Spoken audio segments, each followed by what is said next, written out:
Hello LEGO fans, welcome back to LEGO 48. I just got back from Brickworld Chicago, which was awesome. The experience was a bit different this year. As you can see from the layout here, instead of being in the main hall as usual, the GBC loop was in the Schaumburg East Ballroom with the LGMS trains. The location did give us a little more room. With 26 tables around the outside and a slightly wider loop, we had more interior space, which was nice. We ended up with around 220 modules in the loop, up from around 150 in years past. As we did last year, we lowered 3 of the tables to have a section where it was easier for kids to see. Once again, I was responsible for making the transition down into the low tables and then back up again at the other end. Once in the low table section, my friend Darth GBC set up on the first table, and then I filled the other 2 tables. Right after the low tables, we had a table that was turned sideways to give me just a short platform for my Dark Tower bridge across this opening. That bridge ended my section of modules, leading into the next builder's section. This year, I remembered to grab video of my first modules. In this case, a Mod H version of my ball pump. The ball pump fed my ancient aqueduct module, which covered the height drop down to the low tables.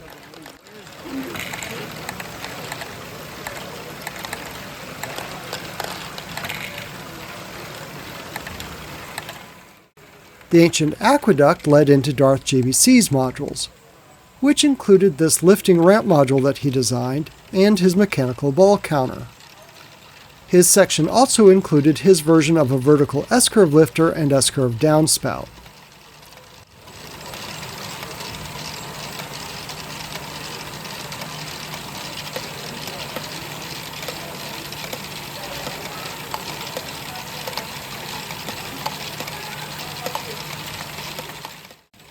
Coming out of his section, my next module was this green and black track lifter that fed my old S-curve outrun.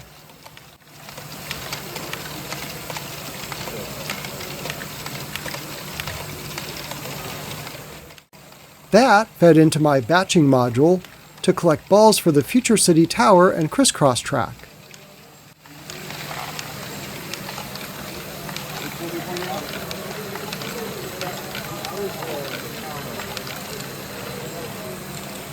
Okay, so watch where these balls go, and allow that to spin one revolution.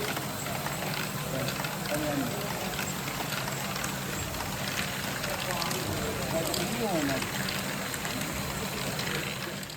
At the end of the crisscross track, I had a scissor lift module designed by Jay Tooker, which I consider a mini batcher. That fed into the quad screw mover, making sure that it received balls in batches. After the quad screws, balls were collected by this mini dozer module designed by 4-bar linkage. This module consistently fed 3 to 4 balls at a time into the next module, which was my brand new M-Scale GBC module. Huge shout out to 4-bar linkage. This module was great all weekend and turned out to be perfect for feeding the M-Scale module. That new module also ran perfectly all weekend, which I was really happy about. After that, I had the mini wave module that I had decorated with the American flag. That then fed into my Fantasy GBC module. The Fantasy module then fed into my vertical S-curve lifter. After 4 years of trying to get 3-arm rotors to work reliably, I finally determined that that was basically just beyond the limits of what could be achieved, and so I went back to straight rotors. Next was another one of my new track lifters, using one of the taller ones to get from the low tables back up to normal height. There was a gap between the low tables and the base table for the bridge, but my new Random River module was conveniently long enough to cover the gap. And then finally, my Dark Tower bridge. This is another module that has had issues in the past, but it ran flawlessly all weekend in Chicago. With this year's theme being such great heights, I decided to make an air dragon to sit on top of the span.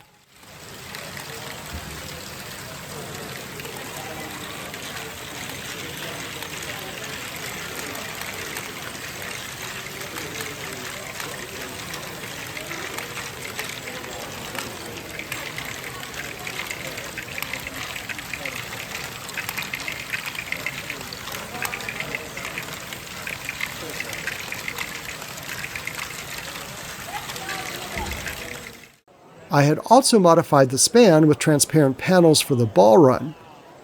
This was supposed to make it possible to watch balls going across, but it was really only visible if you were directly underneath. Still, kinda cool. So that was the end of my main display, but there was a gap elsewhere that I ended up filling with one of my spare track lifters and my fire loop, a smaller version of the oval spiral in the Dark Tower Bridge that is colored in a yellow to dark red gradient as the balls descend.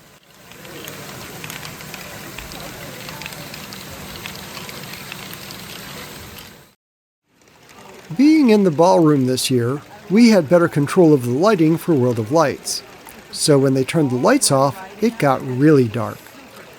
Fortunately, I had brought quite a set of UV lighting to decorate my modules with. Here's what my section looked like after dark.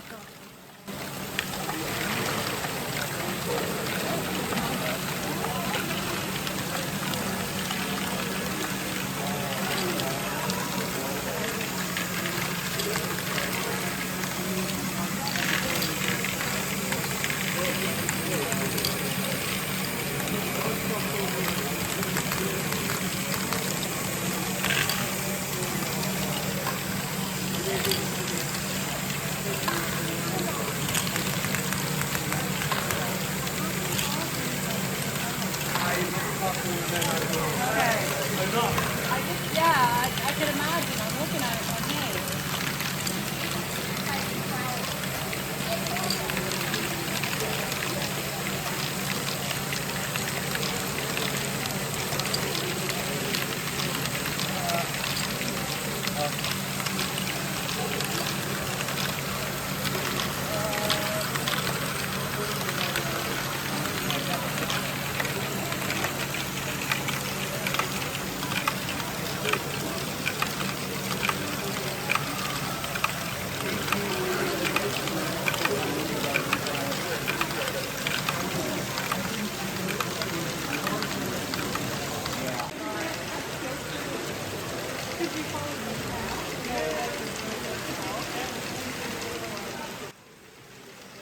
Again, I was really happy with the performance of the Dark Tower Bridge.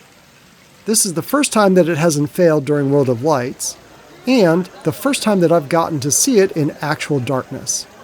And I admit, I was thrilled with the result.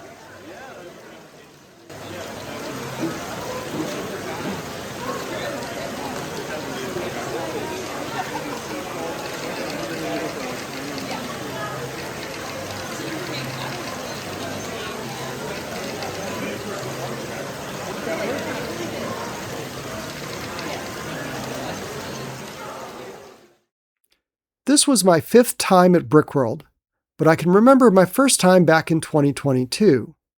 I only had a few modules, but I was glued to them because they kept having issues.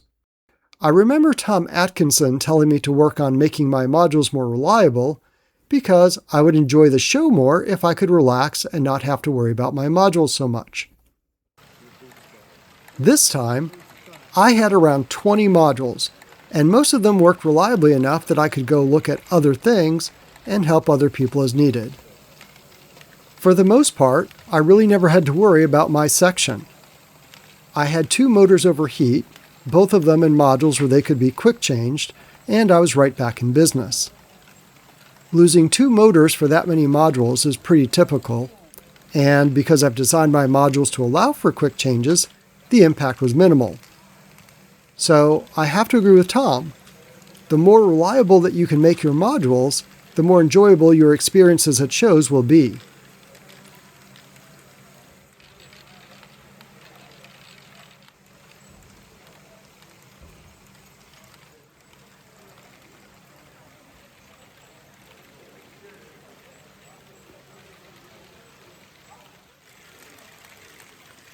Next up is Brick Fair Baltimore. I do have a few changes that I need to make before then to those modules that did have issues in Chicago, but I feel like I'm in pretty good shape. So, I'll see you all in Baltimore.